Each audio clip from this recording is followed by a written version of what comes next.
Okay, so I'm not totally thrilled with the stories I just told. I'm going to try to do something with more energy. Let's get a random word, shall we?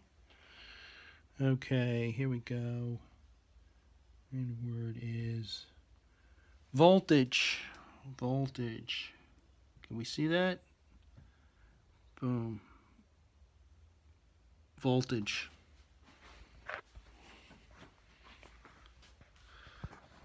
How appropriate. Try to have something with a little bit of energy. Voltage. Yeah, so there's that. I worked on this horrible film when I was just starting out in my film production career. Um, it was the original title was The Forbidden Zone. It was essentially about the plot was four guys rape this woman and she kills them all. It was a rape.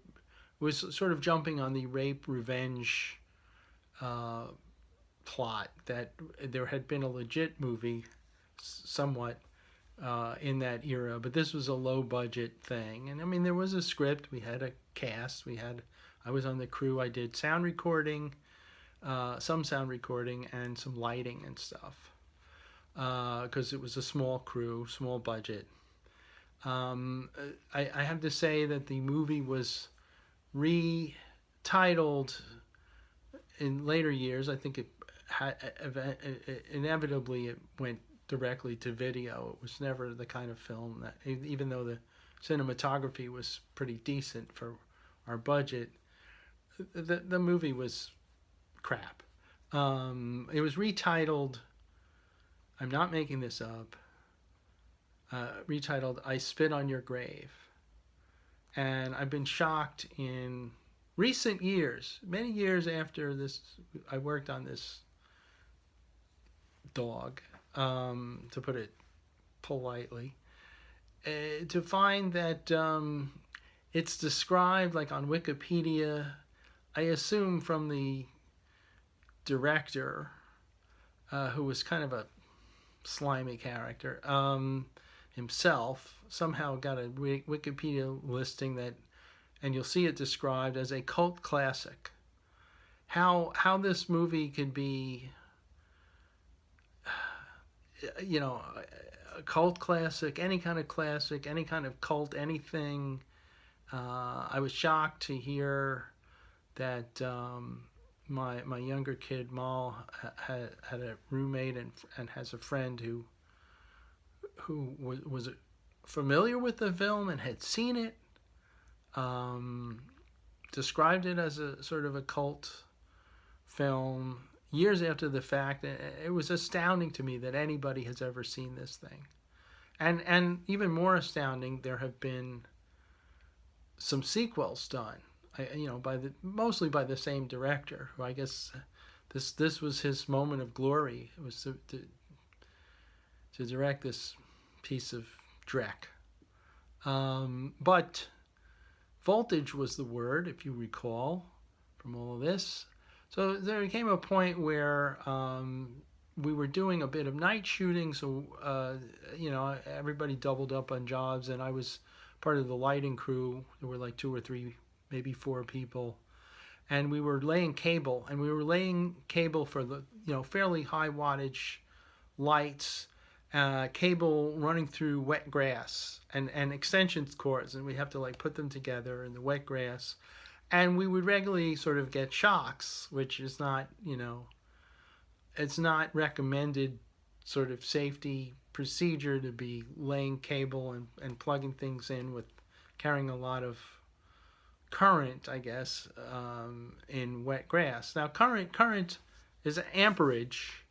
Voltage is a different thing. I think it's more related to power, and apparently it's current that kills you. But in any event, we were getting shocked, and you get these little sort of muscular spasms.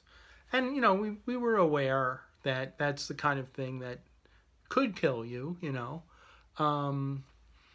But we were young, and we did what we were told, and, you get a certain frisson out of that kind of danger.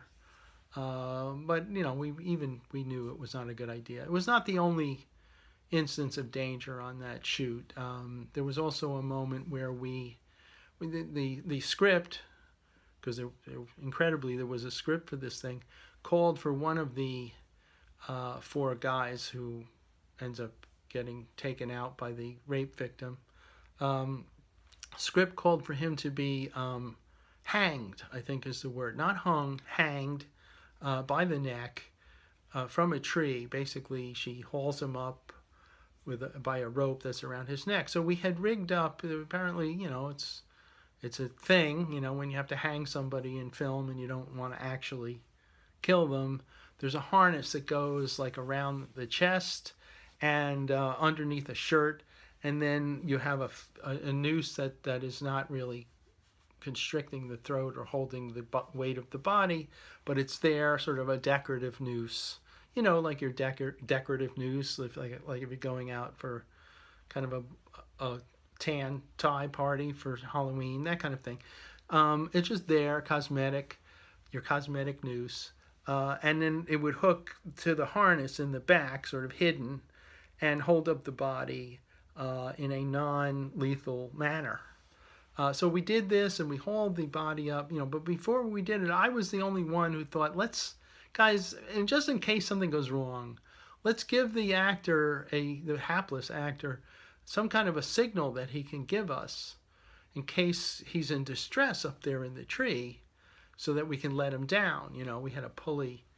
So we haul this guy up and the cameras are rolling, and he doesn't look good. He's kind of turning mostly red in the face. I don't think it was actually blue, but he was distressed. Something was not wrong.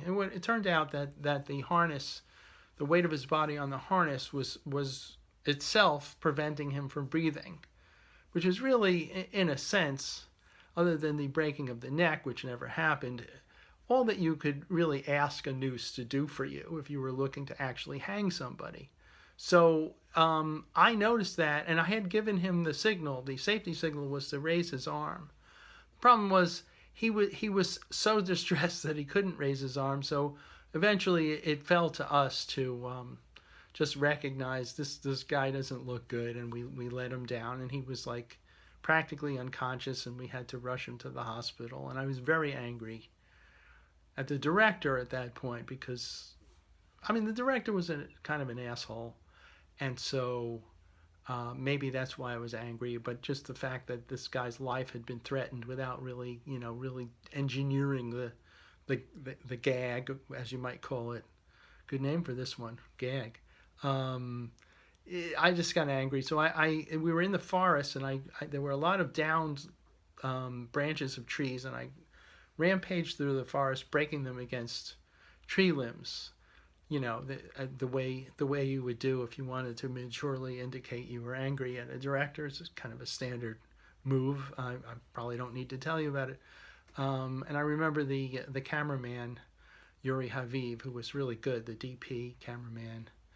At one point, I kicked a lawn chair and really hurt the top of my right foot. And later on, he was an Iraqi Jew by way of Russia and Israel. I remember he said to me afterwards, he said, "Steve, I must tell you, you break my chair." And I was like, "Oh, Yuri, I'm sorry," because I liked Yuri. Sorry, he said, it's all right, it's okay. I understand. You got to take it out from your chest. So, yeah, that's my production story. Having at least something to do with voltage, whether it be voltage of cable run through wet grass at night, or the voltage of somebody losing their temper, which of course almost never happens to me. Thanks a lot.